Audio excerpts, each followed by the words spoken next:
नमस्कार, आप सभी का स्वागत हेलो किसान में। मैं हूं मुकुल शर्मा। हेलो किसान कार्यक्रम में लगातार आपके लिए अलग अलग विषय लेकर हम हाजिर होते हैं। तो सबसे पहले हमारे जो आज के विषय रहेंगे उसके बारे में आपको हम जानकारी देते हैं। आखिर आज किस बारे में आपको जानकारी दी जाएगी, इसके लिए आइए नजर डालते हैं हमारे आज के विषय पर।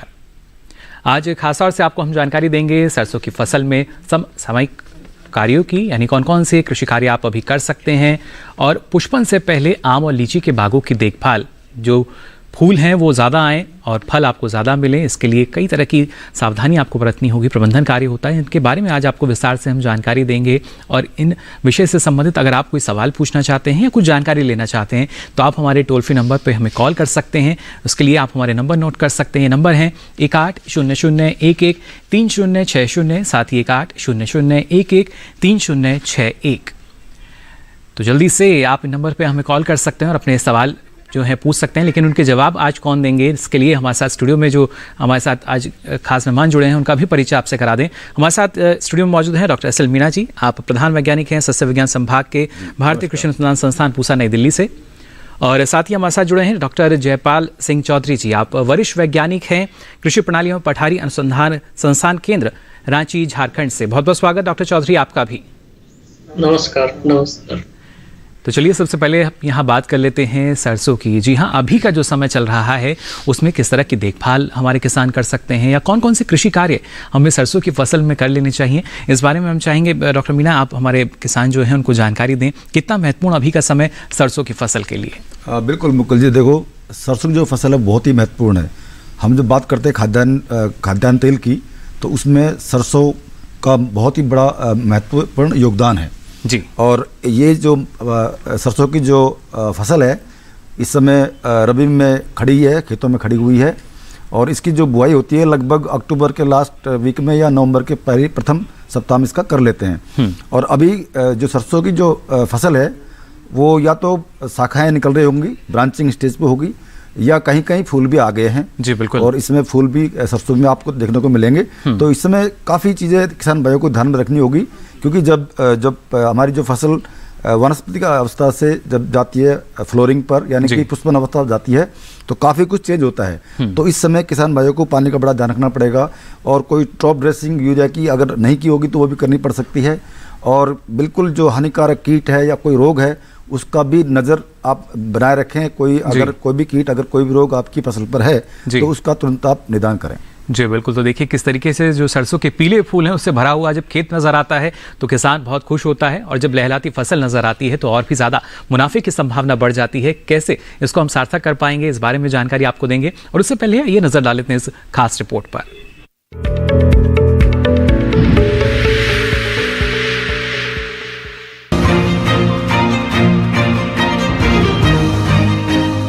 दिसंबर का महीना खेती के लिए काफी अहम होता है। खेतों में रबी फसलें लगी होती हैं जिनकी देखभाल करना जरूरी होता है। हालांकि इस समय तापमान में कमी के कारण खड़ी फसल में समसामयिक क्रियाएं करना थोड़ा मुश्किल हो जाता है, लेकिन इसके लिए किसान आधुनिक कृषि यंत्रों और उन्नत तकनीकों का सहारा ले सकते हैं। उन्नत किस्मों के स्वस्थ बीज, समय पर बुआई और फसल सुरक्षा के तरीके अपनाकर आप फसल की उत्पादकता को बढ़ा सकते हैं।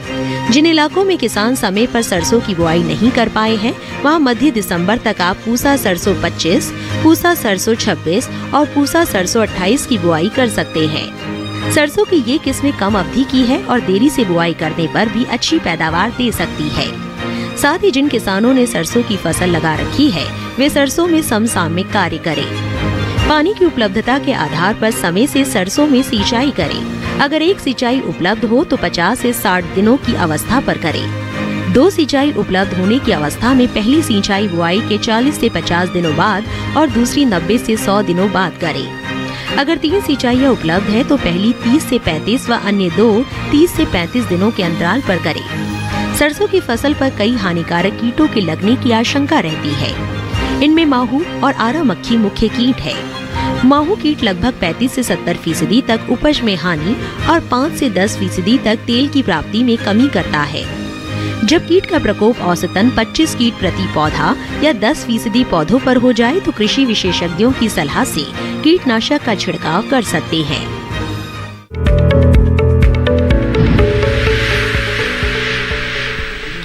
तो तो ये तो बात हुई सरसों की फसल की, कौन कौन से कृषि कार्य आप अभी उसमें कर सकते हैं और अच्छा उत्पादन जो है वो ले सकते हैं। और अभी तक अगर बात की जाए तो तिलहनी फसलों में जो सरसों जिसकी गिनती की जाती है, इसका जो रकबा है इस बार वो बढ़ा है, यानी हमारे किसान जो हैं बड़े पैमाने पर इसकी खेती कर रहे हैं और अच्छा मुनाफा इसके जरिए उनको मिल पाएगा। लेकिन बात अगर की जाए खासतौर से बागवानी फसलों में, आम की हम बात करते हैं, लीची की बात करते हैं, उसमें जितना अच्छा फूल आएगा उसके बाद जो फलन है उतना भी बेहतर हमें मिल सकता है, उसके जरिए हम मुनाफा हम बढ़ा पाएंगे। इस बारे में डॉक्टर चौधरी आपसे हम जानना चाहते हैं कितना महत्वपूर्ण है कि जो पुष्पन अवस्था आती है उससे पहले किस तरह की सावधानियां, जो प्रबंधन है वो आवश्यक हो जाता है हमारे आम और लीची के बागों में। धन्यवाद, नमस्कार किसान भाइयों। जैसे हम बात कर रहे हैं कि आम और लीची, अगर हम उत्तर भारत में अभी जो इसके अभी दिसंबर का माह है, इसके बाद में अभी 15-20 दिन के बाद में आपके जो इसमें आम में पुष्पन शुरू हो जाएगा। और अगर हम जनवरी के बाद में या फरवरी के प्रथम माह में बात करते हैं तो वहां आपका लीची में पुष्पन शुरू हो जाएगा। लेकिन इसमें हम कई बार देखते हैं कि पूरे साल भर हम आम और लीची की देखभाल करते हैं और अभी आकर के हमारा पुष्पन काफी कम होता है। लेकिन इसके लिए बहुत सारी जो सावधानियां है, क्योंकि अभी पुष्पन आना है और अगर इस समय में अगर आपने कुछ जो और एडिशनल क्रियाएं, जैसे कीट और रोग प्रबंधन तो करना ही है, लेकिन कुछ एडिशनल प्रक्रियाएं अगर आप करते हैं तो आपका निश्चित रूप से अच्छा पुष्पन आएगा। और अच्छा पुष्पन है तो इसकी गारंटी है कि आपका अगर कीट और रोगों से अगर ग्रसित नहीं होता है तो इसमें आपको अच्छा फलन भी होगा और अच्छा मुनाफा होगा। तो ना सिर्फ अच्छा फलन बल्कि उसके साथ साथ अच्छा मुनाफा जो है वो हमारे किसानों को मिल सकेगा। और इसके लिए किन बातों का ख्याल रखना होगा, इस बारे में डॉक्टर चौधरी से विस्तार से हम जानकारी लेंगे। लेकिन आइए उससे पहले नजर डाल लेते हैं इस खास रिपोर्ट पर।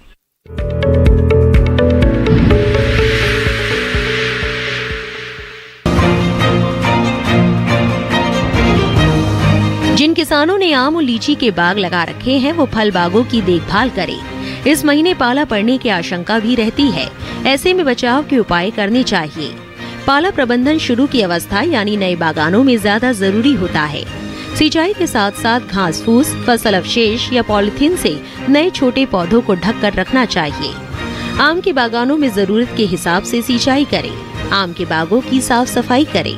मिलीबग कीट से बचाव के लिए तने के चारों ओर 2 फुट की ऊंचाई पर 400 गेज वाली 30 सेंटीमीटर पॉलिथीन की शीट की पट्टी बांधें। आम में गुच्छा रोग से ग्रसित पुष्प गुच्छों को इस महीने नष्ट करें।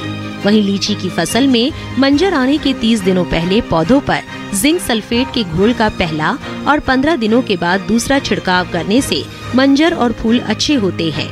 छिड़काव के लिए 2 ग्राम जिंक सल्फेट को 1 लीटर पानी में घोलें। इस समय लीची को मिलीबग से बचाना भी जरूरी है।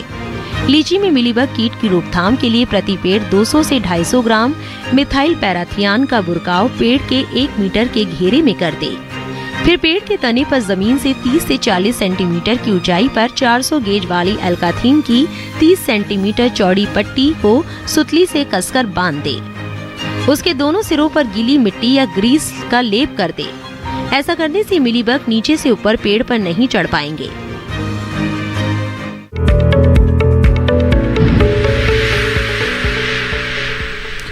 तो जाना आपने कैसे सावधानी रखकर आप ना सिर्फ जो पुष्पन होता है उसमें इजाफा कर सकते हैं, उसका लाभ हमें क्या मिलेगा, फलन अच्छा होगा जिसके ज़रिए हमारी आमदनी जो है उसमें भी इजाफा हो सकेगा। लेकिन जब बात पुष्पन अवस्था की हम कर रहे हैं और जैसा कि डॉक्टर मीना आपने बताया भी कि सरसों की फसल जो है कुछ जगह पुष्पन अवस्था में भी है और ऐसे मिलकर सबसे महत्वपूर्ण यही है, अलग अलग जो कृषि कार्य किए जाते हैं। लेकिन वो किसान जिन्होंने समय से इसकी बुआई की है तो अभी जो अवस्था है उसमें किन बातों का ख्याल रखें? देखिए किसान भाई क्या करते हैं, इसकी जो बुआई का टाइम होता है वो तो मैंने पहले बोला था कि अक्टूबर का पिछला सबसे लास्ट वाला जो सप्ताह होता है जी, या नवंबर का प्रथम सप्ताह जो होता है वो बिल्कुल ऑप्टिमम टाइम माना जाता है बुआई का।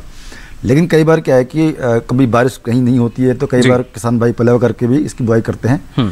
तो जिन किसान भाइयों ने पहले बुआई कर दी है तो उनकी जो फसल है इस समय पुष्पन अवस्था पे होगी जी, तो वो बहुत ही क्रिटिकल स्टेज जिसे हम बोलते हैं। लेकिन कई किसान भाइयों ने नवंबर में मिड नवंबर में बोई होगी, उनकी जो फसल है वो अभी ब्रांचिंग स्टेज में होगी जी। तो इस समय क्या होता है, एक्चुअली हमको ध्यान रखना पड़ता है कि जो सिंचाई है वो कब करें।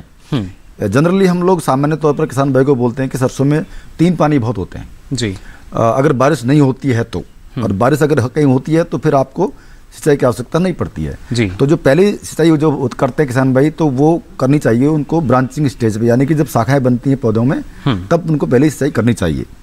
और दूसरी जो सिंचाई होती है वो हमारी फ्लोरिंग स्टेज से पहले होती है, यानी कि जब फूल आना शुरू हो जाता है तब किसान भाई दूसरी सिंचाई कर सकते हैं। जी। और जो तीसरी और अंतिम सिंचाई जो होती है वो होती है जब फलियां पूरी तरह से बन जाती हैं और सारे फूल गायब हो जाते हैं, सिर्फ और सिर्फ फलियां दिखती हैं, तब हम तीसरी सिंचाई कर सकते हैं।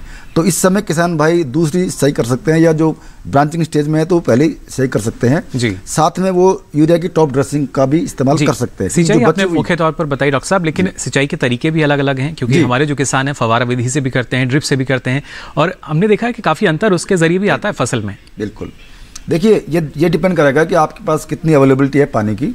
अगर जिन क्षेत्रों में पानी खूब मिलता है तो वहाँ आप बिल्कुल जो ट्रेडिशनल विधि होती है, थाला विधि जो होती है, क्यारी विधि जो होती है, उससे कर सकते हैं। जी। और लेकिन जहाँ पे पानी कम होता है, जैसे राजस्थान की बात करता हूँ मैं, गुजरात का कुछ पोर्शन है वहाँ पे पानी बहुत कम है, तो किसान भाई वहाँ पे स्प्रिंकलर का भी यूज कर सकते हैं और करते भी हैं। जी। और अगर आप स्प्रिंकलर यूज करेंगे तो आपका पानी की बचत होगी और आपका जो रिसोर्स का जो इफिशियंसी है वो बढ़ेगी, यानी कि आपकी लागत है वो कम आएगी और पानी की बचत होगी और उसमें प्रोडक्शन भी ज़्यादा आपको मिलेगा।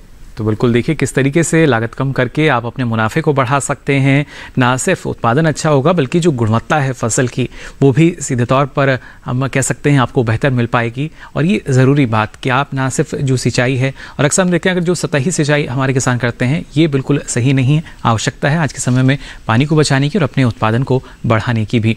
साथ ही डॉक्टर चौधरी आपसे भी हम जानना चाहेंगे, जिस तरीके से आपने बताया आम और लीची की हम यहाँ बात करें, सबसे पहले आम के बारे में विस्तार से मैं जानकारी लेना चाहूँगा, क्योंकि अलग अलग कीटों का प्रकोप हम देखते हैं हमारे जो बाग हैं उन पर हो जाता है और मौसम का असर भी सीधे तौर पर हमारी बागवानी पर आता है। किन बातों का शुरुआती अवस्था में ख्याल रखना चाहिए, क्योंकि कुछ समय बाद जो पुष्पन अवस्था है वो जाहिर तौर पर दिखने लगेगी आम के बागों में। जी, बहुत अच्छा।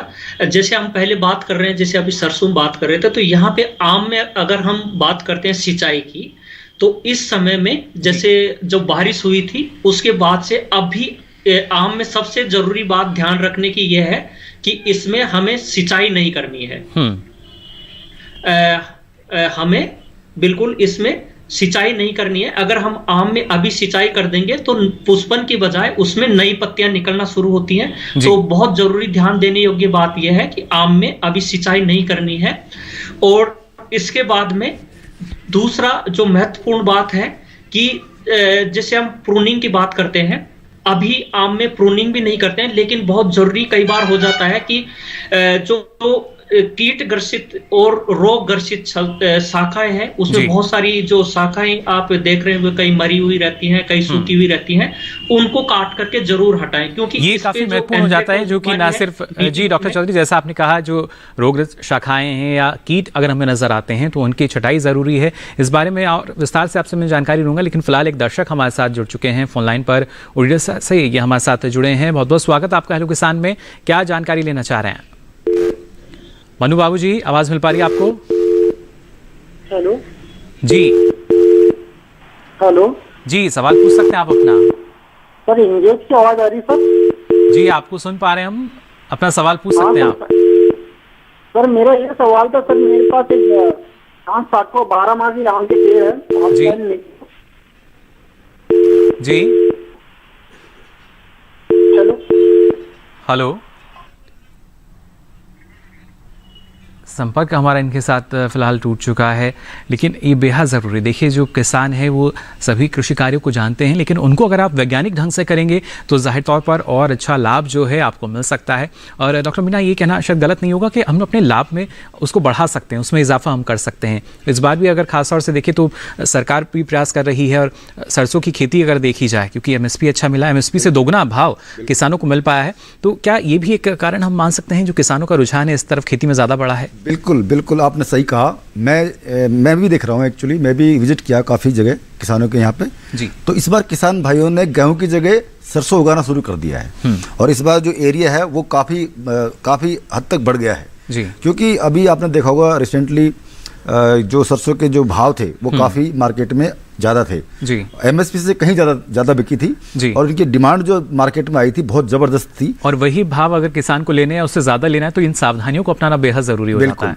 बिल्कुल जी। तो एक तो बात हमने की सिंचाई की, उसके साथ साथ अगर हम खासतौर से खाद या उर्वरक प्रबंधन की बात करते हैं, कब और कितनी अवस्था जो है वो आवश्यक रहती है? देखिए मुकुल जी, वैसे तो ना हमारा जो पोषक तत्व होते हैं उनको हम बुआई के समय दे देते हैं जी, ज़्यादातर जितने भी पोषक तत्व होते हैं, लेकिन जो हमारा यूरिया है उसकी जो इफिशियंसी है वो थोड़ी कम होती है, तो हम उसको एक साथ न डाल के उसको कई भागों में डालते हैं। तो हम आधी डोज जो होती है यूरिया की वो तो हम बुआई के समय दे देते हैं जी, और उसमें फिर आधी जो डोज बाकी होती है उसको हम या तो ब्रांचिंग में दे देते हैं, जब भी शाखाएं बनती है तब देते हैं, या फिर फूल आने से थोड़ा पहले देते हैं। जब पानी आपके पास अवेलेबल होता है, पानी जब होता है सिंचाई का, तो आप उस समय यूरिया की टॉप ड्रेसिंग कर सकते हैं जी। और जैसे ही टॉप ड्रेसिंग करेंगे तो आप पानी अवश्य लगाएं, क्योंकि पानी में वो घुल करके और जड़ों में चला जाएगा और उसका जो इफेक्ट है वो आपको 7 दिन में नजर आ जाएगा जी। वैसे इन दिनों में क्या होता है कि काफ़ी ओस पड़ती है, तो कई बार किसान भाइयों के पास फैसिलिटी नहीं होती सिंचाई की, तो वो बिल्कुल आप दे सकते हैं, यूरिया भी डाल सकते हैं और ओस के पानी से घुल कर भी वो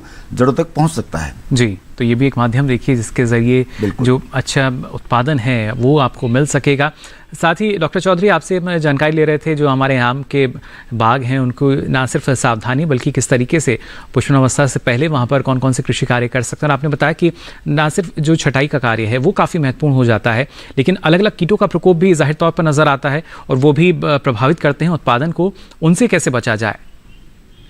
जैसे हम बात कर रहे थे कटाई छटाई की, मैं किसान भाइयों को जरूर एक बात बताना चाहूंगा कि आम में जितने भी कीट और बीमारियां हैं वो उसका जो कैनोपी है, अगर आपका आम का पौधा बहुत घना है तो उसमें कीट और बीमारियों का प्रकोप ज्यादा होता है जी। अगर आपने सितंबर के महीने में अगर उसमें कैनोपी को अच्छे से मैनेज नहीं किया है, हवादार नहीं किया है, तो मैं किसान भाइयों को एक जरूर अभी सलाह देना चाहूंगा कि हल्के रूप से, ज्यादा अगर भारी शाखाएं काट देंगे तो नया पत्तियां वहां पे नई पत्तियां आने की संभावना रहती है जी। तो लेकिन हल्के रूप से आप सेंटर ओपनिंग करिए, मीन्स जो बीच की शाखा है उसको बहुत लाइट रूप से आप जरूर हटाएं। उससे क्या होगा कि हवा का आदान प्रदान आपके आम में अच्छा होगा।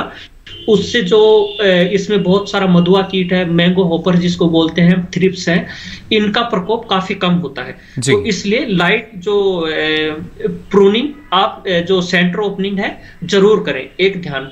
और इसके साथ में जैसे हम अभी आप बात कर रहे थे कि अभी सर्दी है, अगर सर्दी के जो छोटे पौधे हैं, छोटे पौधों में बहुत ज्यादा मोर्टिलिटी की प्रॉब्लम आती है, लेकिन अगर बड़े पौधे हैं, बड़े पौधों में भी हम देखते हैं कि सर्दी का जो प्रभाव है बहुत ज्यादा देखने को मिलता है। उसमें आपको प्रभाव देखने को मिलेगा कि जो पेड़ की जो शाखा जो जहां तना है उसके ऊपर में फटना शुरू करता है। बिल्कुल तो डॉक्टर चौधरी, इसको कैसे हम रोक सकते हैं, इसकी रोकथाम क्या होगी, इस बारे में आपसे मैं जानकारी लूंगा। फिलहाल हमारे साथ एक दर्शक जुड़ चुके हैं, नंद स्वरूप जी, बहुत बहुत स्वागत आपका। क्या जानकारी लेना चाह रहे हैं? हेलो, नमस्कार सर, मैं नंद स्वरूप मिश्रा हूँ बाराबंकी से। मैं जानना ये चाहता हूँ कि पुष्पन के पहले हमें आम के बागों में कौन सी व्यवस्था करनी चाहिए जिससे हमारा आम जो है फटने न पाए, कोई पत्ती न होने पाए, छोटा न होने पाए, उसमें मिठास की कमी न होने पाए, जिससे हमारा मार्केट में आम बढ़िया हो, आम गिरने न पाए, जो छोटा छोटा आम हमारा गिर जाता है उसको भी हम बचा सकें। जी बिल्कुल, देखिए कई सारे सवाल नंदस्वरूप जी ने पूछ लिए। डॉक्टर चौधरी, मैं चाहूंगा आप इनका जवाब दें, ना सिर्फ मुनाफा इससे जुड़ा रहना चाहेंगे। देखिए इनका जैसे सीधा सवाल यही था कि इनका जो आम की साइज है वो आने के बाद में छोटी रहती है। और छोटी जो साइज होती है उसमें पहला मुख्य कारण होता है कि अगर आपका जो आम में कई बार क्या होता है कि ज्यादा अगर मंजर आने के बाद में ज्यादा अगर वहां पे फलन हो गया है तो भी आम की साइज छोटी रहती है जी। तो आम की साइज छोटी जो अच्छी साइज रखने के लिए पहले उनको थिनिंग का ध्यान देना है। जो बहुत सारी वैरायटियां जो गुच्छे में आती हैं, जैसे आम्रपाली है और भी वैरायटियां जिनमें अगर फलन ज्यादा हो जाता है तो उनका साइज छोटा रह जाता है, तो इसलिए इनको बाद में थिनिंग की जरूरत पड़ती है। दूसरा, इन्होंने बोला कि उनका आम का फल फटता है। जो फटने की समस्या है मुख्य रूप से बोरोन की कमी से होती है। अगर बोरोन की डेफिशिएंसी है उस सॉइल में, और अगर आसपास में कई बार चूने के भट्टे होते हैं जहां पर सल्फर डाइऑक्साइड्स का निकलती है, तो उस केस में भी बोरोन की जो कमी रहती है उसकी वजह से उनका फल फटता है। तो इसके लिए पहले पौधे में अगर सितंबर अक्टूबर के माह में पौधों में जो सूक्ष्म पोषक तत्व है बोरेक्स है या बोरिक एसिड है उसको वहां पे दें।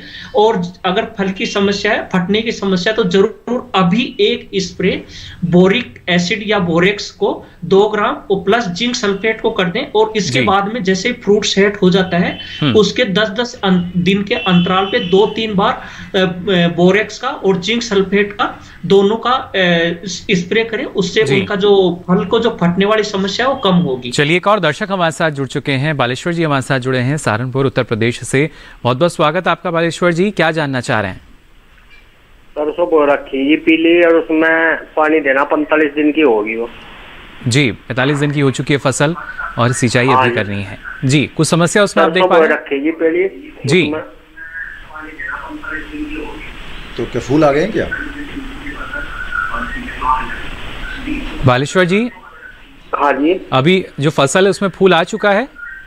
नहीं जी, अभी नहीं आया है। हाँ, तो अभी नहीं आया जी। जी डॉक्टर साहब, कोई नहीं आप पानी भी नहीं दिया पहला। 45 दिन हो चुके हैं, अभी तक नहीं, सिंचाई पानी नहीं आप की दे है। दीजिए समय। हाँ जी, हाँ जी। पानी दे दीजिए, क्योंकि अभी आपकी जो फसल है ना उसमें ब्रांचिंग स्टार्ट होगी खूब काफी ब्रांच बन गई होंगी, जो शाखाएं बन गई होंगी। तो फूल आने से पहले आप बिल्कुल इसमें सिंचाई करें और अवश्य करें। लेकिन ध्यान रखें कि जब आपकी जो फसल है उसमें फूल पूरे आ जाते हैं उस समय सिंचाई ना करें, क्योंकि जनरली क्या होता है, हम लोग किसान भाइयों से पहले भी बोलते हैं कि भाई कोई भी फसल हो उसमें जब फ्लोरिंग स्टेज आ जाती है तो उस समय हम फसल को सिंचाई नहीं देते हैं, क्योंकि हम पानी अगर उस समय सप्लाई करते हैं प्लांट्स को तो पौधों में जो पुष्पन अवस्था आती है उस समय फूल झड़ने की संभावना बनी रहती है। तो इसलिए आप सिंचाई है ना या तो ब्रांचिंग स्टेज पे करेंगे, वो तो करेंगे, लेकिन पुष्प आने से पहले करेंगे तो बेटर होगा, या फिर पुष्प कंप्लीट हो जाने के बाद, फलियां बनने के बाद आप पानी दे सकते हैं। यानी उस अवस्था में आपको सिर्फ नहीं करना है, जो पुष्पन अवस्था है उसमें सिंचाई नहीं, या तो उससे पहले या उसके बाद आप करेंगे तो बेहतर उत्पादन जो है उसकी और प्रबल संभावना हो जाती है यहाँ पर, आपको मुनाफा भी ज़्यादा मिल सकता है। आगे भी इस बारे में आपको विस्तार से हम जानकारी देंगे, लेकिन यहाँ रुक रहे हैं एक छोटे से ब्रेक के लिए, जल्द हाजिर होंगे। आप बने रहिए दूरदर्शन किसान पर।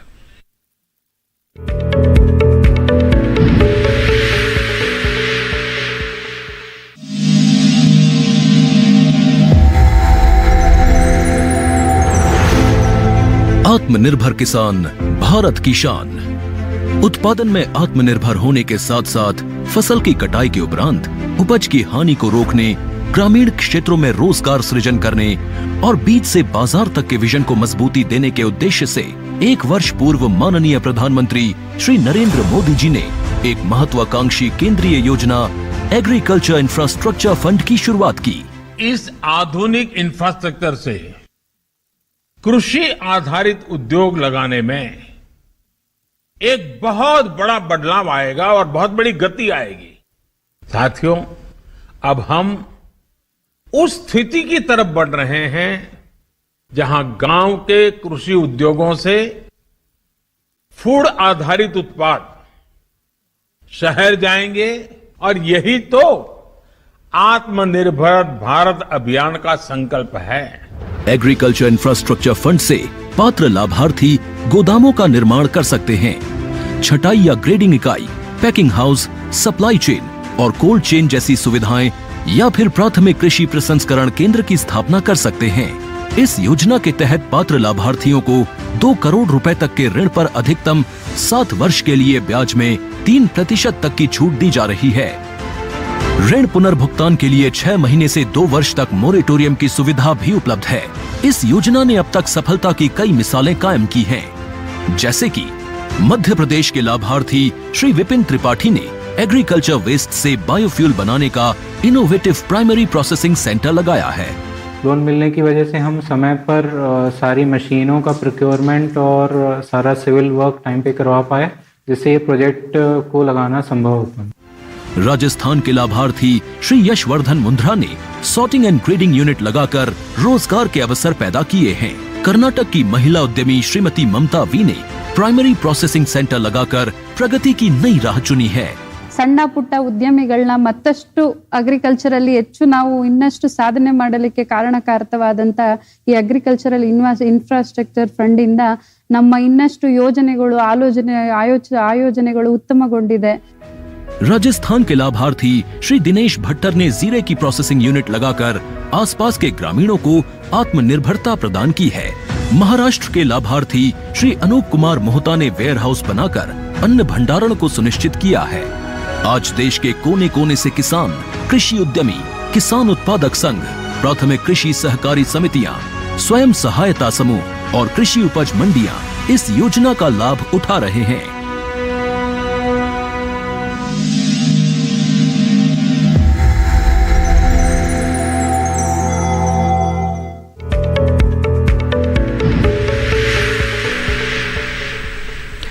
तो ब्रेक के बाद आप सभी का एक बार फिर स्वागत हेलो किसान में। आज लगातार आपको हम जानकारी दे रहे हैं सरसों की फसल में किस तरह की देखभाल आपको अभी करनी है जिससे अच्छा उत्पादन आपको मिल पाए, और साथ ही जो हमारे आम या लीची की बागवानी करते हैं किसान, पुष्पन अवस्था यानी फूलों के आने से पहले किस तरह की जो कृषि कार्य उसमें हमें करने होंगे जिससे पुष्पन अच्छा हो, फूल ज़्यादा आएंगे तो जाहिर तौर पर जो फलन है वो भी आपको अच्छा मिल सकेगा। आप इस बारे में हमसे सवाल पूछ सकते हैं। टोल फ्री नंबर लगातार टीवी स्क्रीन पर फ्लैश किया जा रहा है। साथ ही यहाँ डॉक्टर मीना आपसे जानकारी ले रहे थे कि किस तरह की सावधानी हमारे किसानों को रखनी चाहिए, लेकिन क्या जो शुरुआती अवस्था है उसमें कुछ और भी समस्याएं रहती हैं, ना सिर्फ रोग या कीट की बात की जाए या खरपतवार की हम बात करें, और किस तरह की समस्याएं हैं जो इस अवस्था में आती हैं? देखिए, इस अवस्था में कीटों का तो प्रकोप हो जाता है कई बार, लेकिन जब पुष्पन अवस्था खत्म होती है और फलियां बनती हैं जी, तो उस समय क्या होता है, जब दिसंबर का महीना होता है या जनवरी का प्रथम सप्ताह होता है, तो दिसंबर के मिड में और या जनवरी के मिड में करके जब उत्तरी भारत में बहुत ज़्यादा ठंड हो जाती है तो उस समय पाले का प्रकोप देखने को मिलता है। तापमान में जिन गिरावट हम तापमान में गिरावट आती है और तापमान 0 डिग्री से कम हो जाता है, तो उस समय पाले का असर सरसों में देखने को मिलता है जी। तो उसके लिए किसान भाइयों को तैयार रहना चाहिए कि जब भी आपको ऐसा लगे कि पाला पड़ने की संभावना है, होता क्या है, दिन में काफ़ी धूप रहेगी और जब शाम की टाइम अचानक तापमान कम हो जाएगा तो आपको एहसास हो जाता है कि आज शायद पाला पड़ सकता है जी। तो पाले से बचाव के लिए हम किसान भाइयों को सलाह देते हैं कि हल्की सिंचाई कर सकते हैं शाम के समय, और दूसरा सल्फ्यूरिक अम्ल का भी आप इस्तेमाल कर सकते हैं, जिसकी जो मात्रा होती है वो 0.1% का घोल बना करके आप सल्फ्यूरिक अम्ल आप छिड़काव कर सकते हैं। यानी कि 1 लीटर सल्फ्यूरिक एसिड को 100 लीटर पानी में मिला करके छिड़काव कर सकते हैं खेत फसलों पर, तो अब उसका जो प्रकोप होता है पाले का वो नहीं होगा जी। उत्पादन पर किस तरह का असर हम देख पाते हैं डॉक्टर मीना इससे? नहीं, देखो, अगर पाले का असर आप देख रहे हैं तो डेफिनेटली पाले में क्या होता है कि जब टेम्परेचर बहुत कम हो जाता है तो जो फलियों में जो बीज होते हैं जब डेवलपिंग अवस्था में होते हैं, बीज बनते हैं उस समय, तो जब पाला गिरता है तो उसमें जो टेम्परेचर होता है पौधे का वो माइनस में चला जाता है। यानी कि जो अंदर जो उसका पानी होता है, तो पानी जो होता है उसका जो उसका जो वॉल्यूम है बढ़ जाता है जी। जब पानी बर्फ में बदलेगा तो उसका वॉल्यूम बढ़ जाएगा, तो वॉल्यूम बढ़ जाएगा तो उसमें जो दाने डेवलप हो रहे हैं वो ब्रस्ट हो जाएंगे, फलियां ब्रस्ट हो जाएंगी, आपका तना है, टेंडिंग जो लीव्स पत्ते होते हैं या टेंडिंग जो स्टेम होता है वो भी बर्स्ट हो जाता है जी। तो इस तरह से काफ़ी नुकसान आप पाले से हो सकता है। तो इसलिए किसान भाइयों को इससे बचने के लिए बिल्कुल पानी देना चाहिए, हल्की सिंचाई करनी चाहिए या फिर सल्फ्यूरिक एसिड का इस्तेमाल करना चाहिए। चलिए, बिल्कुल, देखिए किस तरीके से पाले से आप अपनी फसल को बचा सकते हैं। साथ ही डॉक्टर चौधरी, अगर लीची की हम बात करते हैं, आम के बारे में तो आपने बताया, लीची की जो बागवानी हमारे किसान करते हैं और वहाँ बेहतर पुष्पन के लिए या उससे पहले कौन कौन सी मुख्य बातें हैं जिनका ख्याल रखना चाहिए? जैसे हम लीची में आम बात कर रहे हैं, लीची और आम दोनों में ही है कि उसमें साल में एक बार ही फूल आता है और वो भी फूल साथ सा ही आता है जी। तो लीची में सबसे जरूरी है कि इसमें जो नमी है वो ज्यादा चाहिए, लेकिन अभी वैसे सिंचाई की जरूरत नहीं है, फिर भी जो पौधे में नमी है उसको बनाए रखने के लिए अभी जरूर जो उसका जो लीची की जो छत्रक है उतनी साइज के नीचे में उसके ऊपर जरूर मल्चिंग करें, और मल्चिंग के लिए आप किसी का पुआल, धान का पुआल या किसी और का पुआल अच्छे से जरूर लगाएं जिससे आपका नमी लीची में बना रहे। दूसरा, आम और लीची में अगर मंजर निकलना है तो एक तो स्प्रे पहले निकल गए हैं, लेकिन अभी भी एक पोटेशियम नाइट्रेट का 1 ग्राम प्रति लीटर पानी के हिसाब से आम में और लीची में अभी तुरंत रूप से कर दें, जिससे जो मंजर है वो अच्छा आएगा। पोटेशियम नाइट्रेट का हमारे यहाँ पे हमने रिसर्च करके भी देखा, इसका बहुत अच्छा पॉजिटिव इफेक्ट है। तो किसान भाई जरूर ध्यान दें इस पे कि इसमें 1 ग्राम आपको 1 लीटर के हिसाब से अभी एक छिड़काव कर दें, इससे तो पुष्पन अच्छा होगा। पोटेशियम नाइट्रेट का यानी स्प्रे आप कर सकते हैं। और बेहतर जानकारी के लिए ना सिर्फ आपके जो निकटतम कृषि विज्ञान केंद्र है उन पे से भी आप ये जानकारी हासिल कर सकते हैं, क्योंकि हमारे देश में जलवायु की विविधता पाई जाती है, अलग अलग किस्में हैं और बेहतर जानकारी आप उनके जरिए अर्जित भी कर सकते हैं। फिलहाल एक और दर्शक हमारे साथ फोन लाइन पर जुड़ चुके हैं। शशि रंजन जी, बहुत बहुत स्वागत आपका हेलो किसान में। क्या जानकारी जानना चाह रहे हैं? हेलो, बिहार से हमारे साथ जुड़े हैं फोन लाइन पर। हेलो जी, सवाल पूछ सकते हैं आप अपना। सर, पूछ रहा है कि सरसों के खेती में खरपतवार नाशक कोई दवा बताइए। जी, आप सरसों की खेती कर रहे हैं? जी, सरसों के खेत में खरपतवार हो जाता है, उसके नियम। जी बिल्कुल। देखिए, खरपतवार बहुत ही महत्वपूर्ण होता है फसल की वृद्धि के लिए, फसल की उपज के लिए।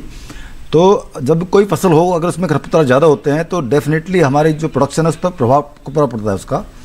तो खरपतवार कभी होने नहीं चाहिए खेत में, और उसके लिए आप कई तरह से आप इस्तेमाल कर सकते हैं, कई चीज़ों का इस्तेमाल कर सकते हैं जी। तो रासायनिक विधि भी बताऊंगा मैं आपको, लेकिन सबसे पहले होता है मैकेनिकल जो प्रोसीजर होता है, उससे भी आप खरपतवार कम कर सकते हैं, यानी कम लागत में। क्योंकि कई बार क्या है, किसान भाई डायरेक्ट केमिकल का इस्तेमाल करना चाहता है जी। वो नहीं होना चाहिए। और स्पेशली जब मैं बात करूं जब फसल खड़ी होती है तो उस समय केमिकल का इस्तेमाल बड़े सोच समझ करना पड़ेगा। एक आखिरी विकल्प पर करें रसायन का इस्तेमाल, क्योंकि उसमें हमारी फसल को भी नुकसान होता है जी। और क्योंकि नॉन सेलेक्टिव हेर्बिसाइड ज्यादा है, सेलेक्टिव कम है।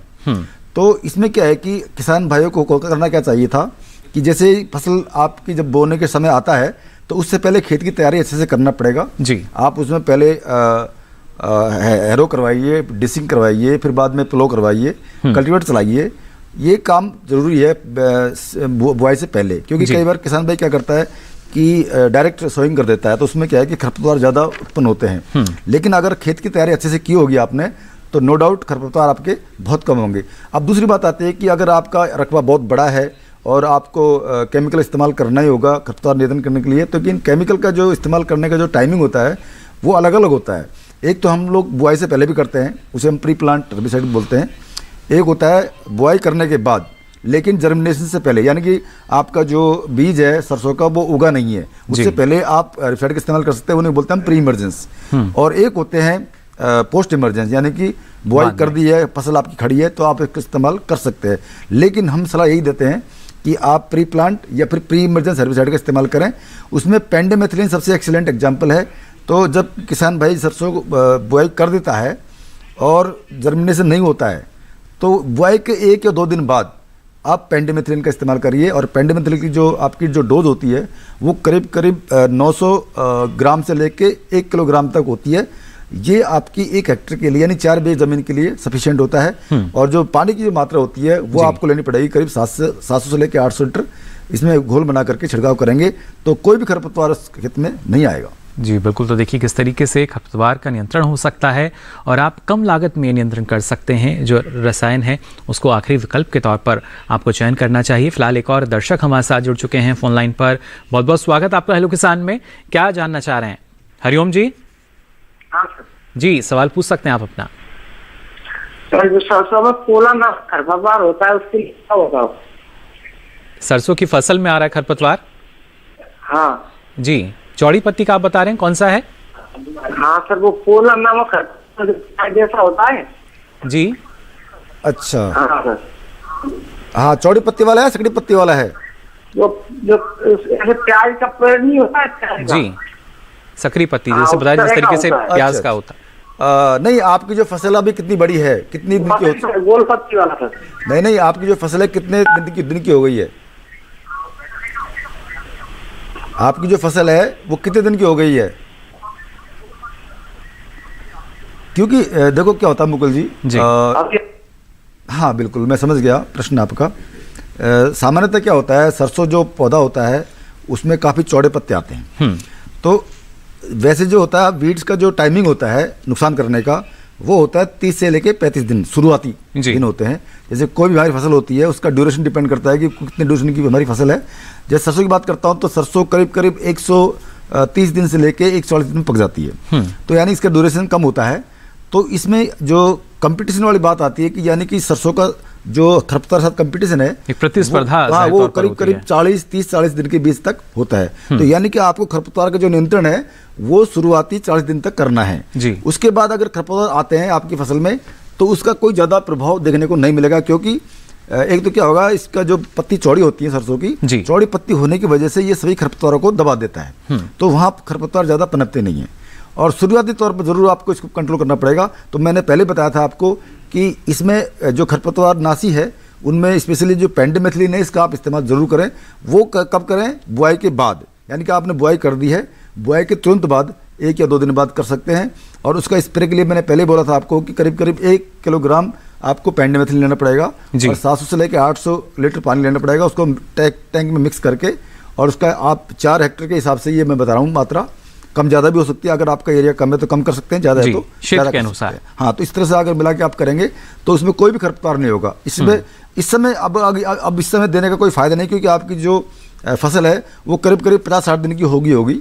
तो अभी इस समय कोई खरपतवार नाश देने की आवश्यकता नहीं है, क्योंकि अननेसेसरी आप पैसे का वो बढ़ाएंगे, कॉस्ट बढ़ जाएगी। अपनी लागत को देखिए, आप ना बढ़ाएं, इसलिए ज़रूरी कि इन जो सावधानी है इनको आप अपना लें। फिलहाल एक और दर्शक हमारे साथ जुड़े हैं फोन लाइन पर।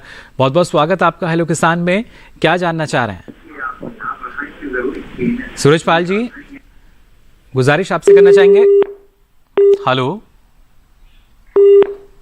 संपर्क हमारा इनके साथ फिलहाल टूट चुका है और लगातार और भी जो दर्शक हैं वो हमारे साथ जुड़ रहे हैं। आप भी अगर कुछ जानना चाहते हैं तो देर मत कीजिए, फ़ोन उठाइए और हमें मिलाइए। और लगातार हम आपको जानकारी दे रहे हैं किस तरीके से सरसों की अगर आप फसल ले रहे हैं तो कौन कौन से कृषि कार्य आपको अभी करने होंगे, और साथ ही आम और लीची की बागवानी अगर आप करते हैं तो कैसे अच्छा फलन आपको मिल सकता है। डॉक्टर चौधरी, आपके पास आना चाहेंगे। जैसा आपने बताया कि जो लीची की जब अगर बात की जाती है तो किस तरीके से आवश्यक हो जाता है, कुछ कृषि कार्य हैं, लेकिन ना सिर्फ जो फल है अगर हम कहें कि अच्छा मिल पाए, उसका आकार अच्छा हो, क्योंकि आज के समय में हम देखते हैं किस तरीके से जो श्रेणियां हैं वो ज़ाहिर तौर पर नज़र आती हैं। बाज़ार जो है वो अब काफ़ी बड़ा है। उस लिहाज से कौन से ऐसे कृषि कार्य हैं जो किसानों को करने चाहिए? जिसे हमने पहले हम बात की कि फ्लावरिंग ज्यादा आने के लिए आप पोटेशियम नाइट्रेट का स्प्रे करें। और लीची में हम आमतौर पर ये देखते हैं कि बहुत बड़ी समस्या आती है कि जब फ्लावरिंग से फ्रूटिंग बनता है तो फ्रूट जब बढ़ता है तो उसमें क्रैकिंग बहुत ज्यादा होती है। तो फ्रूट क्रैकिंग एक मुख्य समस्या है। इस समस्या के लिए अगर आप पहले से नमी बनाए रख रहे हैं तो नमी के लिए मैंने बोला अगर ऊपर नीचे नमी होता है तो उसमें फ्रूट क्रैकिंग ज्यादा होगा उस टाइम में, तो अभी से आप मल्च करिए। दूसरा, 1-2 स्प्रे आपके निकल चुके हैं, लेकिन अभी से आप जो बोरेक्स का और जिंक सल्फेट या फिर मल्टीप्लेक्स करके जो मार्केट में मिलता है जिसमें सभी सूक्ष्म पोषक तत्वों का मिश्रण रहता है, उसको 2 से 3 ml प्रति लीटर पानी के इस दर से आप जरूर एक बार अभी छिड़काव करें। उससे क्या होगा कि जो आपका पोषक तत्व है पौधे में अभी से रहेंगे तो उसका जो फ्रूट का साइज है वो भी बढ़ेगा और जो फ्रूट में जो क्रैकिंग की समस्या है वो कम होगी। एक ये ध्यान अभी जरूर रखें।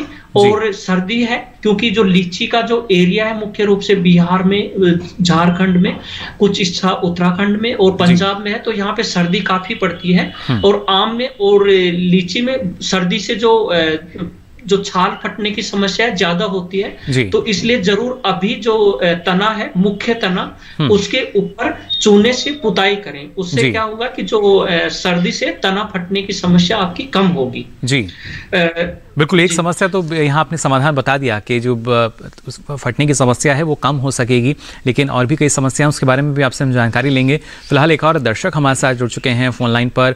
बहुत बहुत स्वागत आपका हेलो किसान में। क्या जानना चाह रहे हैं? प्रदीप जी, आवाज मिल पा रही है आपको हमारी? हाँ जी सर। जी सर, सवाल पूछ सकते हैं आप प्रदीप जी।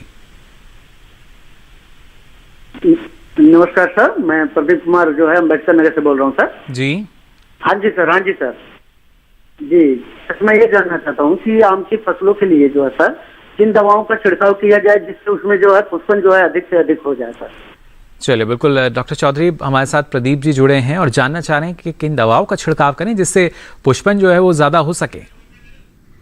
देखिए अभी जो एक समय पहले निकल गया, लेकिन अभी का जो है आप पोटेशियम नाइट्रेट का मैंने बताया कि 1 ग्राम प्रति लीटर के हिसाब से करिए, उससे पुष्पन ज्यादा होगा। और इसी में आप मल्टीप्लेक्स का भी स्प्रे करें, उससे पुष्पन का जो झड़ने की जो समस्या है वो कम होगी। तो मल्टीप्लेक्स 2 से 3 ग्राम और पोटेशियम नाइट्रेट का छिड़काव अभी करें तो उससे आपका फ्लावरिंग ज्यादा होगा। अगर बाद में फल झड़ता है तो उस टाइम में जो पुष्पन हुआ है वो भी काफी, इसमें बहुत कम फूल पुष्पन चाहिए। अगर वो फल भी आपको रोकना है तो उस समय में आप जैसे NAA है वो प्लानोफिक्स के नाम से मिलता है, 1 ml प्लानोफिक्स फ्लावरिंग आने के बाद में फ्रूट सेट के टाइम में 1 ml को 4 लीटर पानी के हिसाब से उसमें आप छिड़काव करिए।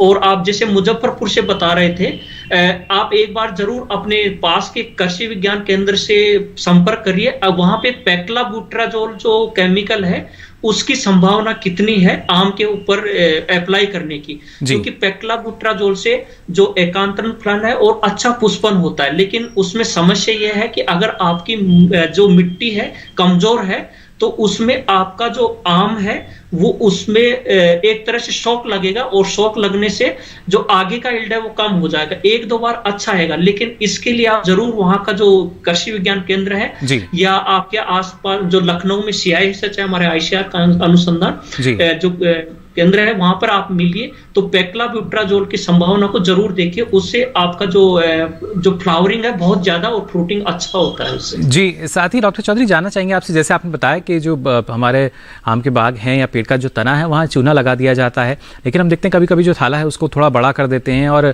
जो प्लास्टिक शीट है उसको भी हमारे जो किसान हैं उसके चारों तरफ बांधते हैं, वो किस वजह से, क्या उसका भी कुछ असर रहता है?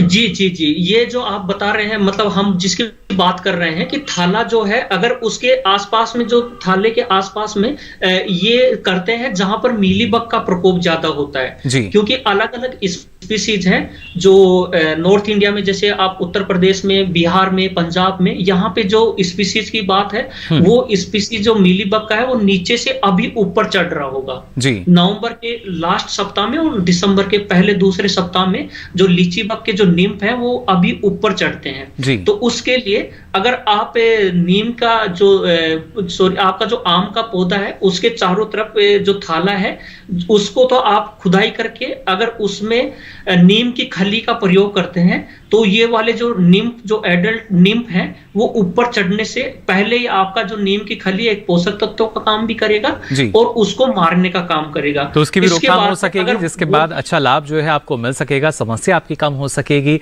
और ये सारी जानकारी आपके लिए जानना बेहद जरूरी, क्योंकि इसके जरिए ही आप न सिर्फ अच्छा उत्पादन ले सकते हैं बल्कि मुनाफे को भी बढ़ा सकते हैं। आगे भी आपको हम बताएंगे कैसे इसके जरिए आप मुनाफा बढ़ा पाएंगे। फिलहाल रुक रहे हैं एक छोटे से ब्रेक के लिए।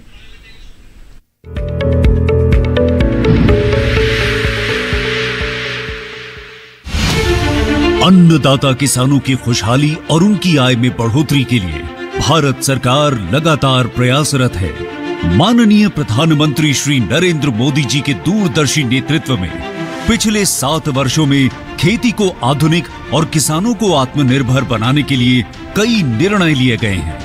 छोटा किसान बने देश की शान, ये हमारा सपना है। देश के 80% से ज्यादा किसान ऐसे हैं जिनके पास 2 हेक्टेयर से भी कम जमीन है।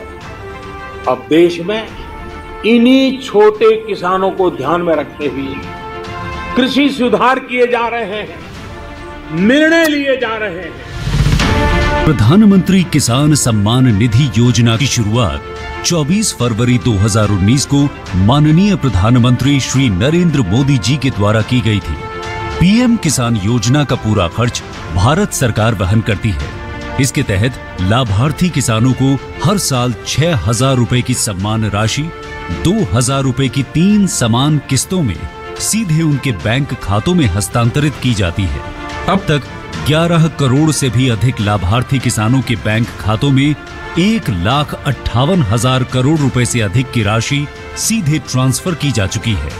किस्तों की जानकारी किसानों को SMS के माध्यम से दी जाती है। இப்போ நேரா நாங்க வந்து பேங்க்குக்கு ஆக்சுவல் போகும்போது அந்த பணத்தை நாங்க வித்ரா பண்ணிட்டு வந்து நாங்க விவசாயம் பண்ணிக்கிறோம்। इस मदद से बुआई के पहले अब किसानों को बीज, खाद, कीटनाशक और कृषि संबंधी अन्य जरूरतों के लिए साहूकारों के आगे हाथ नहीं फैलाना पड़ता। અને એના લીધે મારે કોઈ જોડે કે સગા સંબંધી કે મિત્રો જોડે મારે ઉછીના પૈસા લેવાની જરૂર પડતી નથી અને એનાથી હું સારી એવી खेती કરી શકું છું। इस योजना से मिले लाभ तथा आवेदन की स्थिति देखने के लिए पीएम किसान पोर्टल लॉन्च किया गया है। इस पोर्टल के माध्यम से पात्र किसान अपना पंजीकरण स्वयं करने के साथ साथ अब तक मिले लाभ और अपने आवेदन की स्थिति फार्मर्स कॉर्नर से देख सकते हैं।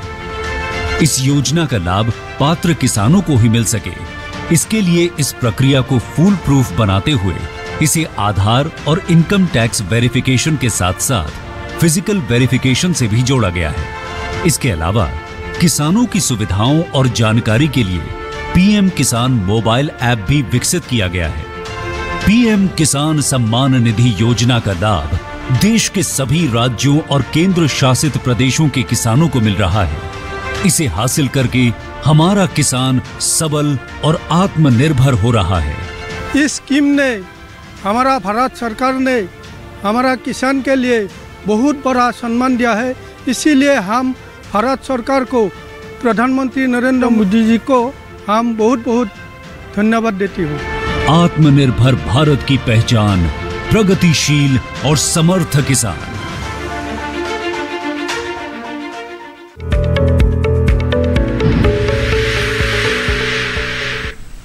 तो ब्रेक के बाद आप सभी का एक बार फिर स्वागत। हेलो किसान में लगातार आपको हम जानकारी दे रहे हैं किस तरीके से सरसों की फसल में देखभाल आपको अभी करनी होगी और आम और लीची के जो बाग हैं वहाँ पुष्पन अवस्था यानी फूल आने से पहले कौन से कृषि कार्य आप कर सकते हैं। लगातार जो दर्शक हैं वो हमारे साथ जुड़ रहे हैं फ़ोन लाइन पर। एक और दर्शक फिलहाल फ़ोन लाइन पर बने हुए हैं।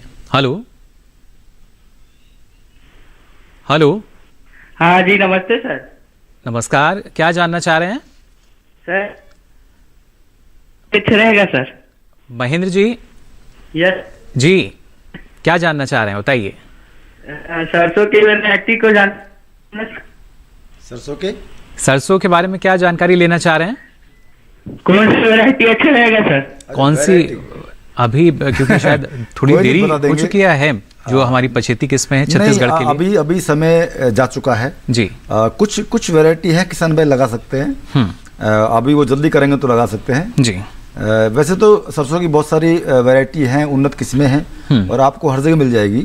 लेकिन मैं बता दूं जो पूसा इंस्टीट्यूट ने जो वैरायटियाँ पैदा की हैं वो बहुत ही इम्पोर्टेंट हैं। जैसे मैं बात करूं पूसा 00 मस्टर्ड की एक वैरायटी निकाली हुई है पूसा 00 मस्टर्ड 31 जी। उसको किसान भाई लगा सकते हैं। तो उसकी जो अवधि होती है वो करीब करीब 140 दिन की होती है जी।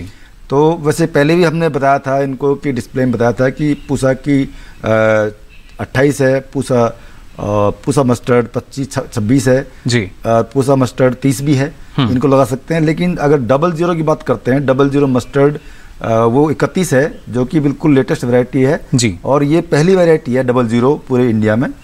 और एक्चुअली 00 होता क्या है कि आजकल आपने देखा होगा कि काफ़ी लोग हेल्थ के प्रति बड़ा सेंसिटिव है जी। तो जो सरसों का तेल जो होता है उसमें यूरिक एसिड होता है और जो उसकी खली होती है उसमें ग्लूकोसिनोलेट होता है। तो अगर इनकी मात्रा कम कर दी जाए तो उसको हम 0 बोलते हैं। जैसे अगर 2% से कम अगर यूरिक एसिड पाया जाता है ऑयल में तो दैट इज 10 जी। और ग्लूकोसिनोलेट अगर 30 ppm से कम है खली में जी, यानी कि जो सीड का मील जो होता है उसमें अगर कम है तो वो भी एक 0 होता है। यानी कि 00 वाली का कहना मतलब ये है कि उसमें जो ऑयल होता है उसमें यूरिक एसिड कम होता है जी, यानी कि 2% से कम होता है। और उसकी जो खली होती है उसमें जो ग्लूकोसिनोलेट जो होता है ये दोनों ही एंटी क्वालिटी प्रोडक्ट कंटेंट हैं। ये अगर कम है तो हम उसको 00 बोलते हैं और ये स्वास्थ्य के लिए बहुत बढ़िया है।